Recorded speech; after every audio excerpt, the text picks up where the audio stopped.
Hey guys, it's Sam, and this is my spoiler-free review for The Last Tale of the Flower Bride by Roshani Chokshi. This is a standalone adult fantasy, dark fairy tale kind of story, and we follow the perspective of this unnamed man who marries this woman named Indigo, who is a very elusive, very wealthy woman who is very wrapped up in like fairy tale and myth, and this has tones of like a Blackbeard retelling, but gender swapped in a way.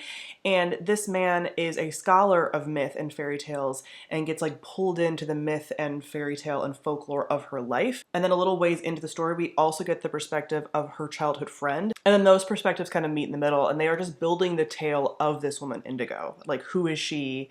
Is she a villain? Is she not? What are her big secrets? All of that. There are some heavy themes in here of child abuse, sexual assault, blood, and child death. So I would kind of put this in the Ava Reed category of like dark fairy tale of, again, very visceral, and if you have any of those triggers, those things are all very explicitly on the page. So first off, I'm gonna talk about the world building. Really throughout, the world building and like the writing and everything in here is so like purpley prose, but in a very beautiful way, in a very like lyrical, storytelling, atmospheric way. So you feel like you've been immersed in a fairy tale, but it's also pointing out other fairy tales that has this like self-awareness about it of like there's all of these myths that have these themes, and this sort of feels like one of those myths and all of that. So you have just like beautiful lines throughout. It's a short book. I don't think that could sustain for much longer than this is without it being like a little bit overdone, but that writing style and like that basis in unreality and like the etherealness of it all is stunning. And so we also have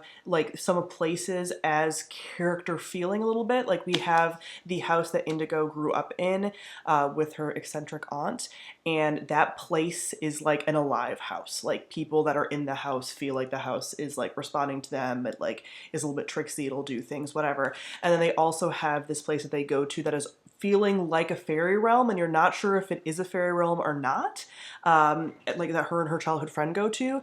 And that is also, again, this like very ethereal fairy nature kind of place. And so like those settings have a lot of weight to them and just like characterization to them as well. As far as our characters, you are at a distance from them while still being very pulled in to their story. So our first POV of the man that Indigo marries, we never get his name.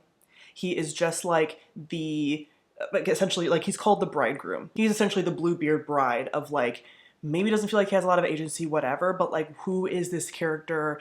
And I think a lot of the reasons that he remains nameless is that he also doesn't really know Indigo. So this whole time we're kind of trying to figure out, and he's trying to figure out like who she is, what are the secrets, like all of that. And like, does that then make their relationship not real and all of that? And then you get her friend, her best friend growing up, who I loved, and like her story, and like just this like interweaving of tragedy. Like all of the characters have very tragic histories, a lot of abusive histories, and we have like these two characters, so like Indigo and her best friend are people who believe that like they're from like a fae realm and they're gonna get taken away. And so there's this just like sense of like, is that true? Is that magic? Is that not? And the horrible things they do to each other. And it's just like so just again dark and twisted and sad, and then like a toxic female friendship dynamic that is just very compelling on page. And lastly, we talk about the plot. The whole thing is this mystery. So it's this fairy tale mystery that you're trying to figure out, and the twists and turns that it takes and these things that are building up is just like the plot and the pacing is perfection. Like every reveal is done masterfully, and like I never really see anything coming, but you do get like enough snippets to remain engaged. Like the mystery doesn't feel like it's out of nowhere. So yeah, if you can't tell, 5 out of 5 stars. I loved this. Roshani Chokshi has never done me wrong. Like her books remain outstanding. So I love this. Like I said, if you're a dark fairy tale fan, if you're any kind of like sort of like a little mystery, like a little, is this magical realism, fabulism? Is it actually fantasy? Is there really magic going on? We don't know. It's all shrouded in like unreality. It's like a veil is over everything. It's stunning. So I loved this. 5 out of 5 stars. Comment down below. Let me know what you thought of this book. Thank you all for watching, and I'll see all of you guys soon. Bye.